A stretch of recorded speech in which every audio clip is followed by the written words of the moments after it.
Ini adalah sesi terakhir di mana kita akan, mohon tenang. Harap tenang. Di sesi ini kita akan dengarkan pernyataan terakhir, closing statement, pernyataan pamungkas yang disampaikan oleh calon wakil presiden yang sudah berdebat malam hari ini dengan berbagai topik dalam topik besar ekonomi.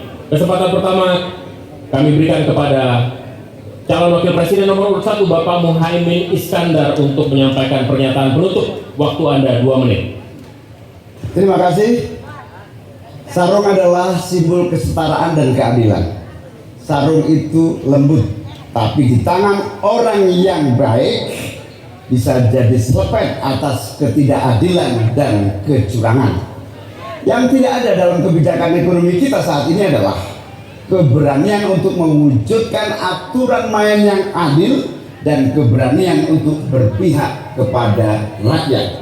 Itulah kenapa kami menggagas Slepetnomics sebagai solusi ekonomi kita. Segala ketidakadilan kita selepet. Slepetnomics adalah gagasan ekonomi yang sudah diuji oleh para pakar dan berbasis pada pengalaman batin dan juga pengalaman rasa. Ke depan, proyek yang menyedot begitu banyak uang rakyat hanya untuk memenuhi selera tertentu, kita harus selepet. Kita hadirkan perubahan berupa pemerataan dan pembangunan kota-kota dan desa-desa di seluruh Indonesia. Ke depan, kecurangan pembuat aturan yang merangkap sekaligus pemain bisnis harus kita selepet. Kita bangun kesetaraan bagi semua pelaku usaha untuk maju bersama. Dengan Slepetnomics kita pastikan pembangunan ekonomi Indonesia dikerjakan pakai hati, pakai otak. Sekali lagi, pembangunan Indonesia dilaksanakan pakai hati, pakai otak. Mari kita berdoa, semoga insya Allah saya dan Mas Anies memimpin Indonesia, kita kerjakan pembangunan dengan menggunakan pakai hati, pakai otak. Semoga kita senantiasa diberi kekuatan untuk mewujudkan perubahan bagi bangsa kita. Amin. Baik. Ingin dimanfaatkan waktunya cukup Bapak? Kita lanjutkan ke calon wakil presiden nomor urut 2 Bapak Gibran Raka Buming Raka untuk menyampaikan pernyataan penutup. Waktunya 2 menit, kami persilahkan Bapak.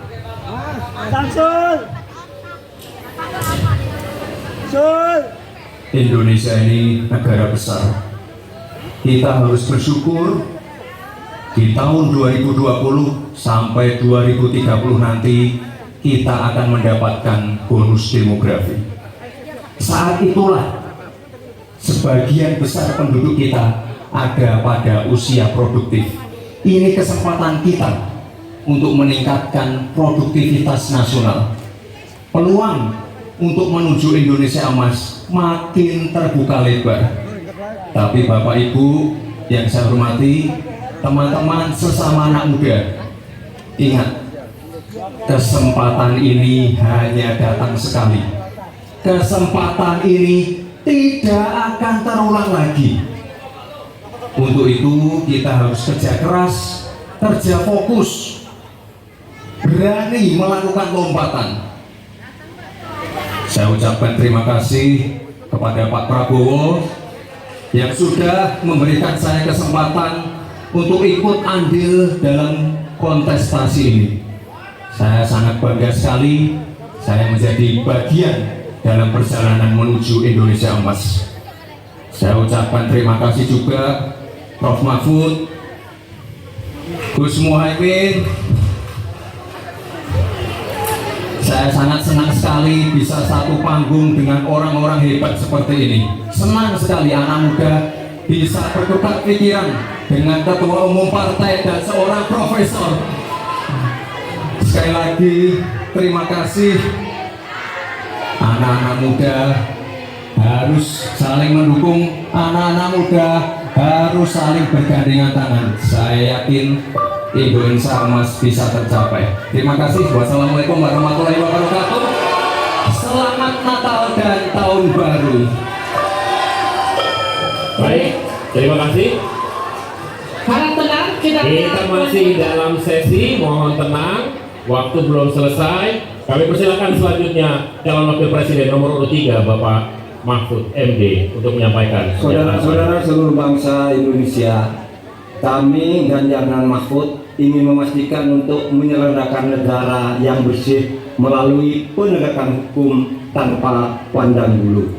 Ganjar Mahfud menyiapkan 21 program unggulan senilai 2.500 triliun rupiah selama 5 tahun, yaitu 1. 17 juta lapangan kerja, 1 desa, 1 basket, 1 nakes, 3 uang saku kader posyandu, 4 10 juta hunian, punya rumah semudah punya motor, 5 sekolah dapat gaji, lulus pasti kerja, 6 1 keluarga miskin, 1 sarjana, 7 perempuan maju, 8 buruh naik kelas, 9 kuliah gratis untuk anak prajurit dan bayangkara, 10 mudah berusaha termasuk UMKM dan koperasi, 11 masjid sejahtera, pengurus masjid terlindungi, 12 guru ngaji dan guru agama lain digaji, pasokan pangan aman, harga enak di kantong, lansia bahagia, anak cucu gembira, 15 petani bangga bertani, 16 di laut kita jaya, nelayan sejahtera,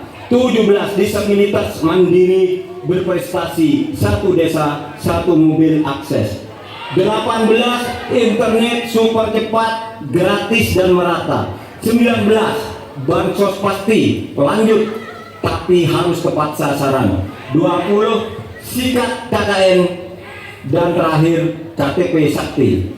Segala kebijakan pemerintah harus mengutamakan kemakmuran dan kesejahteraan rakyat, termasuk memelihara fakir, miskin, dan anak terlantar seperti ketentuan pasal 34 ayat 1 Undang-Undang Dasar.